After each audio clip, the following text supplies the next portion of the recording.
Nani. Question 1. In one of the dialogues you had mentioned that Guru is revealed to the disciple. Is the Guru also revealed about who her disciple is going to be?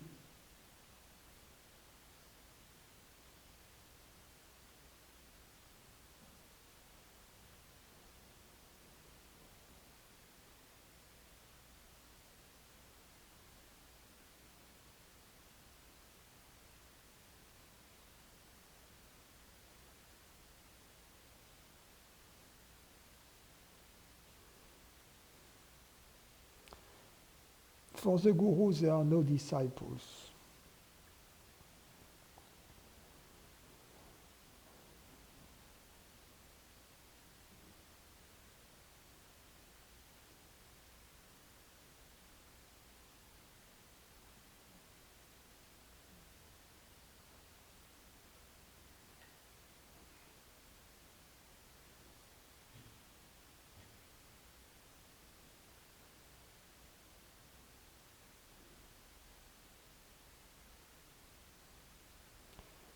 Question 2. If a seeker reaches a state where she's not able to do her professional job anymore, and she finds it too distracting and doesn't have her heart in it,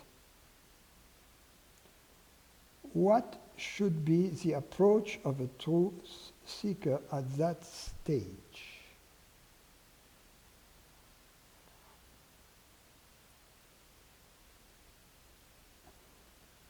If she is independently wealthy, she should stop doing that job. If she isn't and needs to support herself financially, she should use her reason and determine what her needs are, and try to find a job which is going to be commensurate with those needs, and at the same time be as pleasant as possible.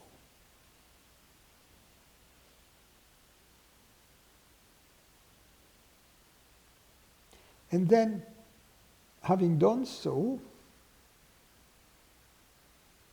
if there is still some residual unpleasantness in this job, she should consider this job as her yoga exercise. Up until she is able to perform this job without experiencing the unpleasantness. Often the unpleasantness is before doing the job, before doing the task, before doing the chore. But when we are in the midst of it, it's no big deal, and it may even be pleasant. In other words, the idea we have before is quite different from the experience as we are in the midst of it.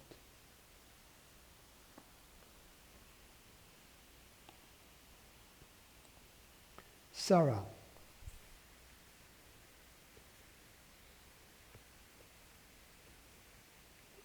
I would like to have your opinion on the fact that some enlightened beings say that consciousness, through the other, wants to recognize itself. What does that mean?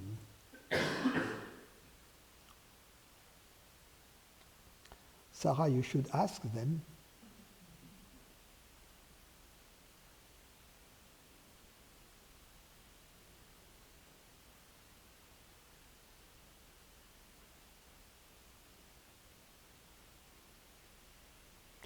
But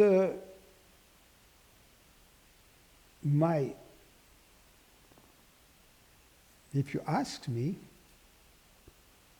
I cannot speak for them, but if you ask me, love, the experience of love, is the recognition that the consciousness here and the consciousness there is the same consciousness.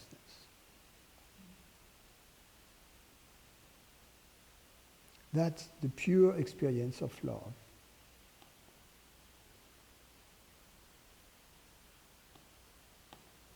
Marcy, apperception. You have said that between two moments of perceptions are moments of apperceptions, such as the space between two thoughts. Is our true nature apperception? Could you please define it for me? My interest quickens when I hear you use this term, and I feel there is something important to understand there.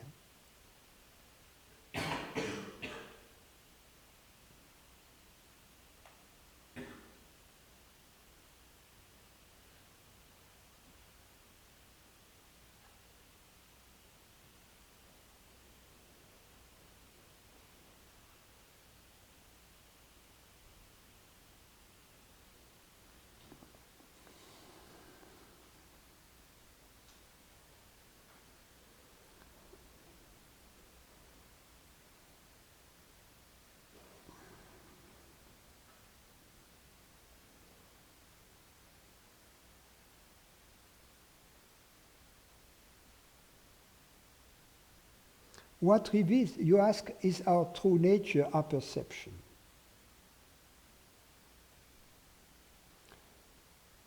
What reveals itself in the absence of objects is our true nature.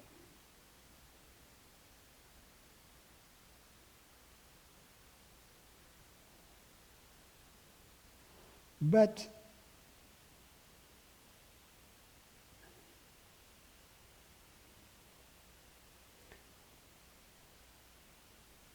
that which remains of the revelation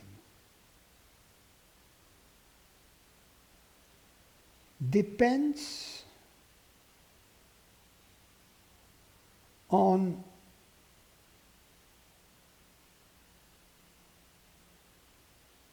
the question that was asked before.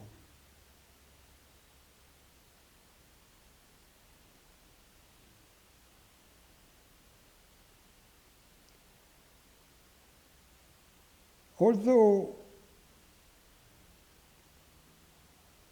our true nature is available in its totality in a moment of apperception,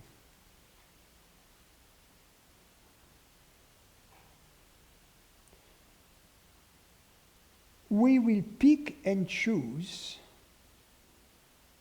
the mind, if you will, we pick and choose that which it was interested in. It's like, Marcy, you will understand me. If you go to the mall and you are interested in buying shoes, you are not very likely to notice whatever is available at the electronics department. Although all of that is available at the mall.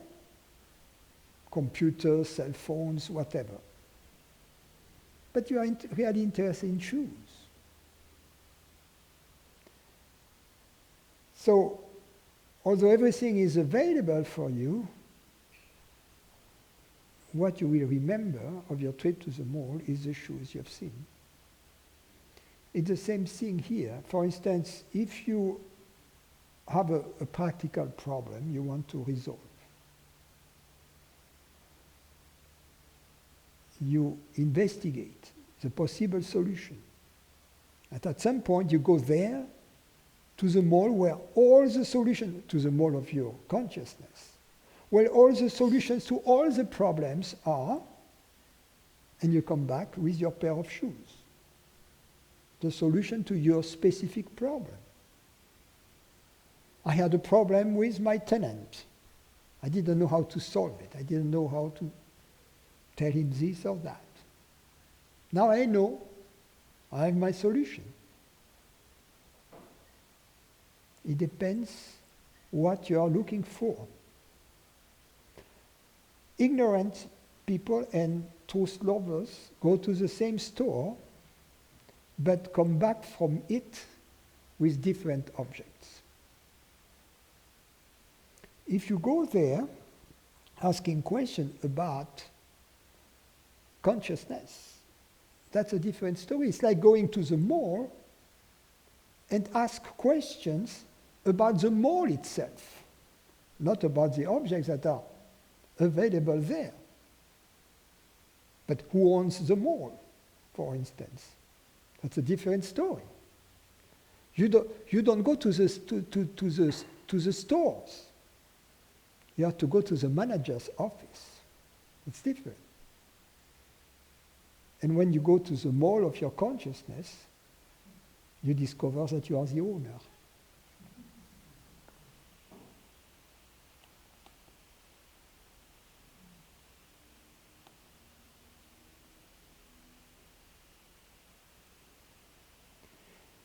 Kathleen, is there a line of questioning or technique I can use to help me realize that my awareness is the same as the awareness of everyone else?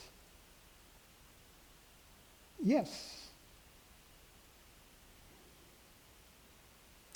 Use the line of thought I suggested earlier. Don't think as consciousness in terms of mind. That's the wrong route.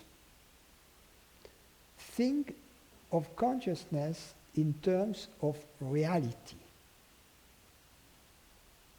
The reality which is hearing these words right now. That fits perfectly the definition of consciousness. Wouldn't you agree? The reality which is hearing these words.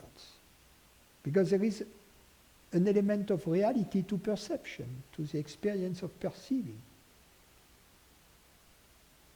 So now we have it. The reality which is hearing these words consciousness. And then investigate how could it be possible, or how could there possibly be more than one reality. You'll see that the notion of a multiplicity of realities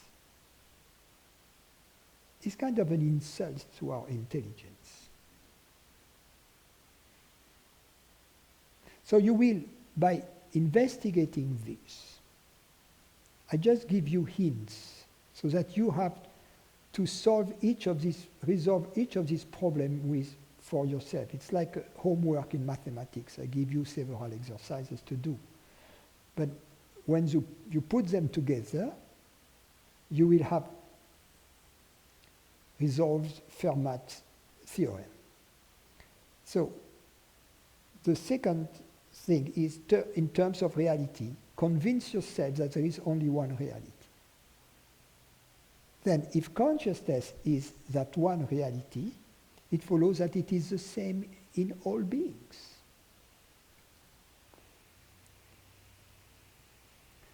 There are other paths than that. But that's a path that goes through a line of questioning. There is another path that goes through experiencing. There is a path of love. It reaches the same conclusion.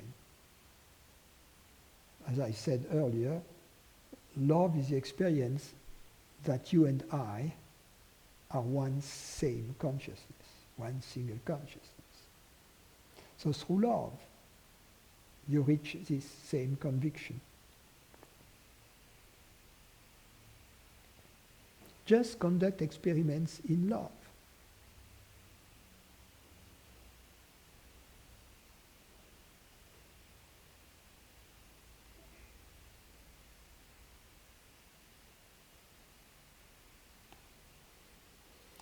Christian, I have two questions. Is it correct to say that there isn't, number one, is it correct to say that there isn't a difference between perceiving and creating an object, since we only perceive our perception of the object? Is the reason why I still have a problem with understanding this maybe the fact that I somehow assume that the outside world object is the cause for the perception, where in reality this outside world is in fact no outside world, but the reality that creates and perceives at the same time? Why could it make sense at all to distinguish between creating and perceiving?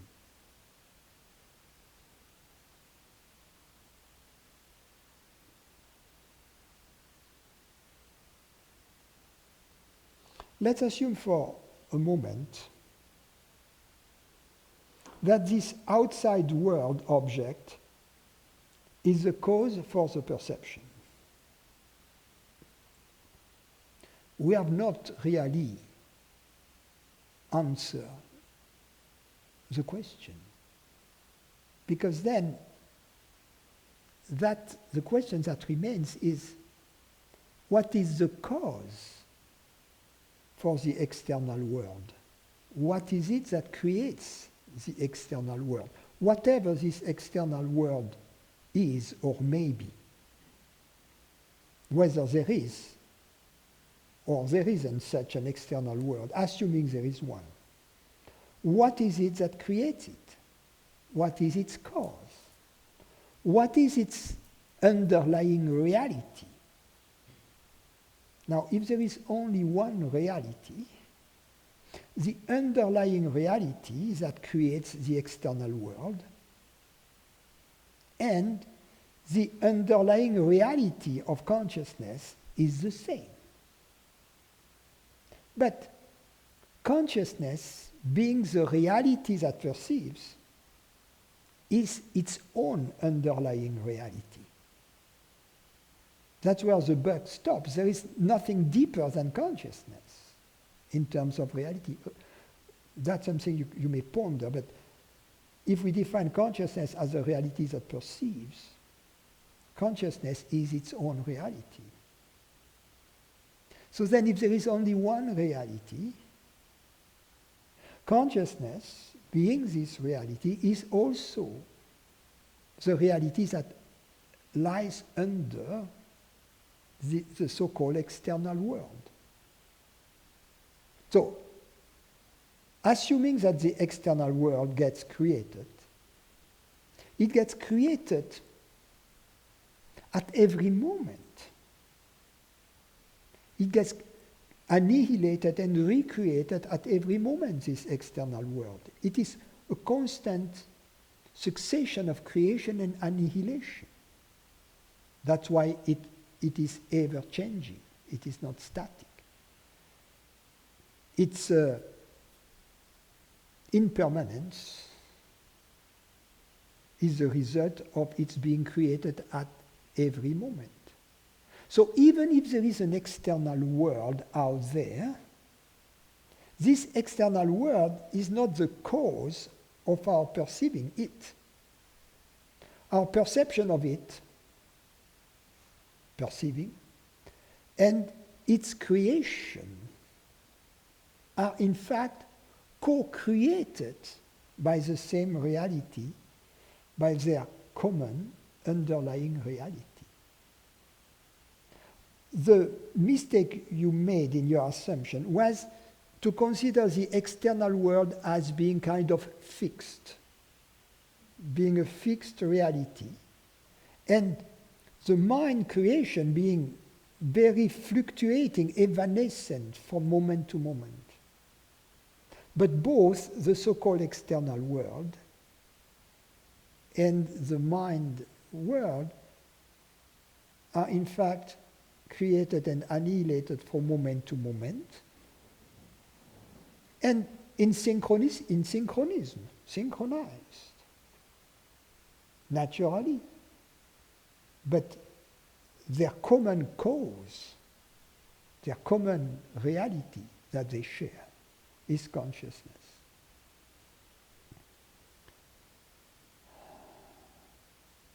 So in this sense, we cannot distinguish between creating and perceiving, because perceiving is part of the creation.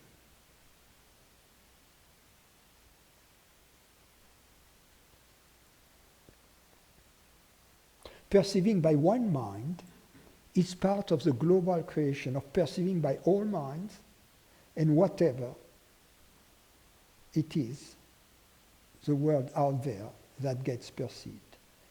And when you understand clearly what I've just said, you will realize that the question whether there is a world out there or whether there isn't, number one, cannot be answered, that we already knew that. But number two, it doesn't matter, because for all practical purposes, it doesn't make a difference. This question can never be, is undecidable. Therefore, it could be said that just as in quantum mechanics, we can look at reality as a wave, or we can look at the same system as a particle, it is the same here. It's neither, and it's both. We don't have to make a choice between there is a world out there and there isn't. We can say neither or both.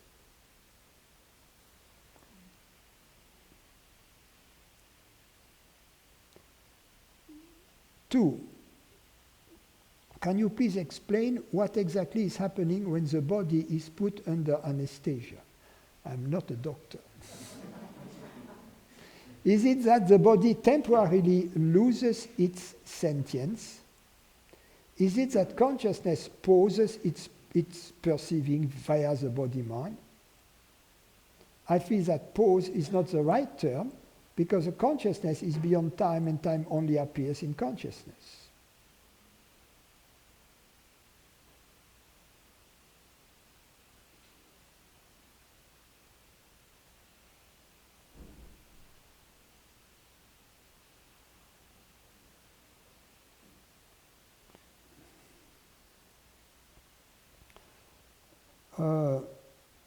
Consciousness remains where it is, and the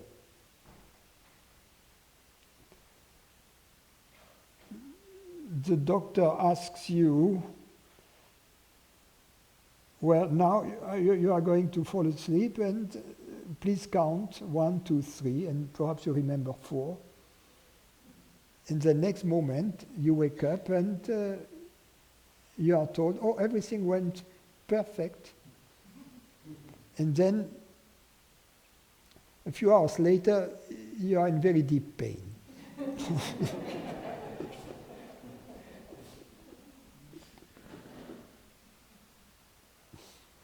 Don't trust these guys. When they say surgery is not painful, ouch.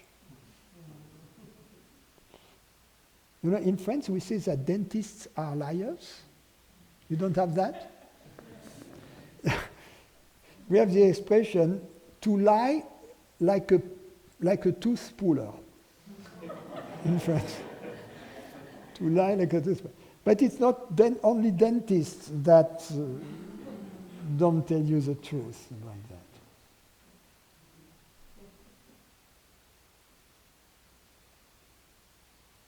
Dory. Again, I want to discuss the reality that which is hearing these words right now. It is obvious to me that the reality is the hearer. In other words, if the hearer and Francis did not share same vocabulary, reality would not be hearing words, but would be hearing meaningless sounds.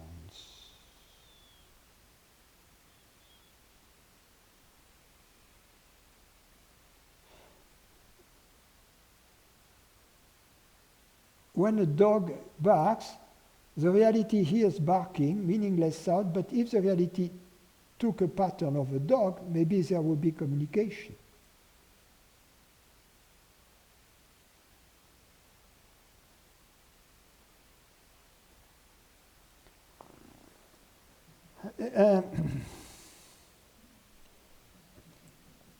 When a dog barks, assuming that the dogs have a language, through the dog's mind, reality understands the message that is being transmitted. If through the mind of another dog, assuming of the same race, consciousness understands what the message that was being transmitted.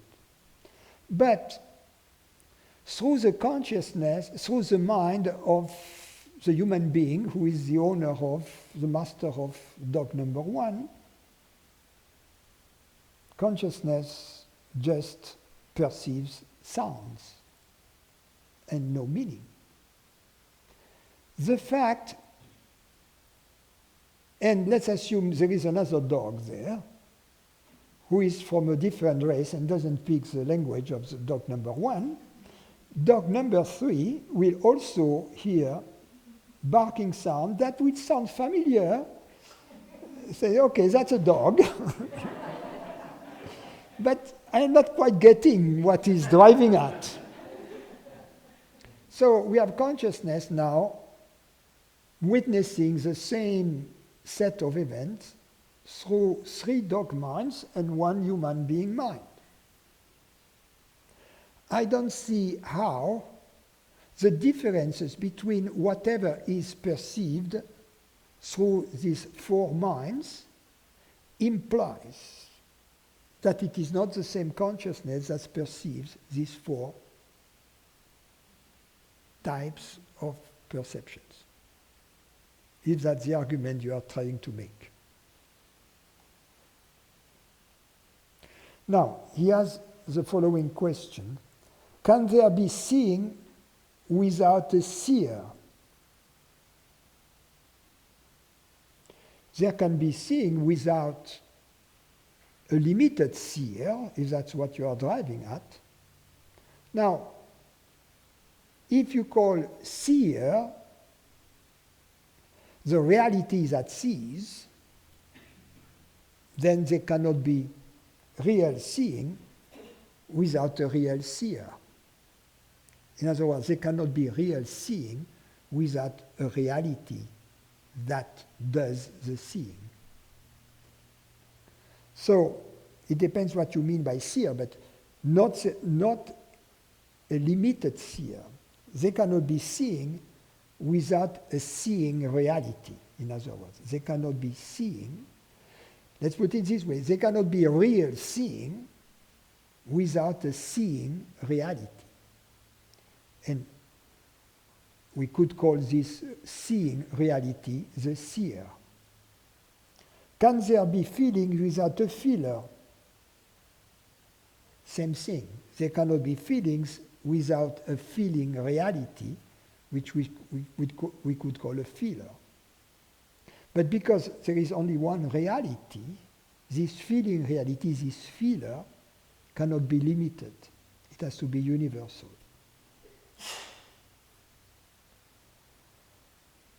Second set of questions. Non-duality sometimes comes out as dry, detached, and meaningless, as in the saying, nothing is being everything, without meaning, without purpose, and without hope. Yet words like love, compassion, and peace are nevertheless used in describing this meaninglessness. Can you please unveil this shroud of mystery?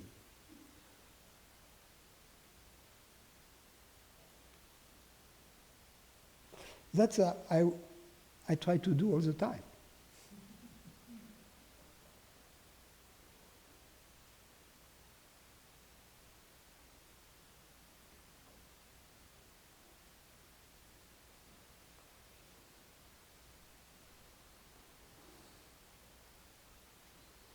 Some like it dry, some like it wet.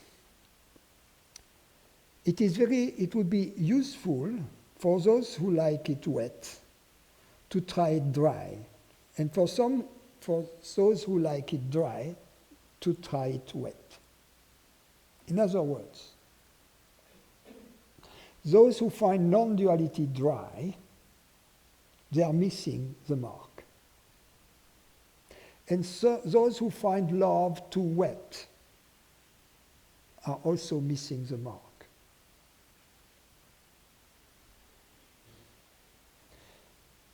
Since you find it dry, try to appreciate the love in this apparent dryness. Sometimes wet is too wet.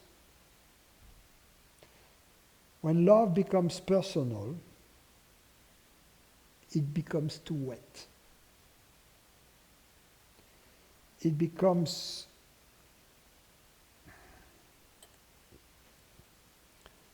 like soap opera, or like 19th century operas. He dumped me, I'm going to kill myself. That's the theme. Go ahead, be my guest. That's the end of the story. No need to spend 3 hours.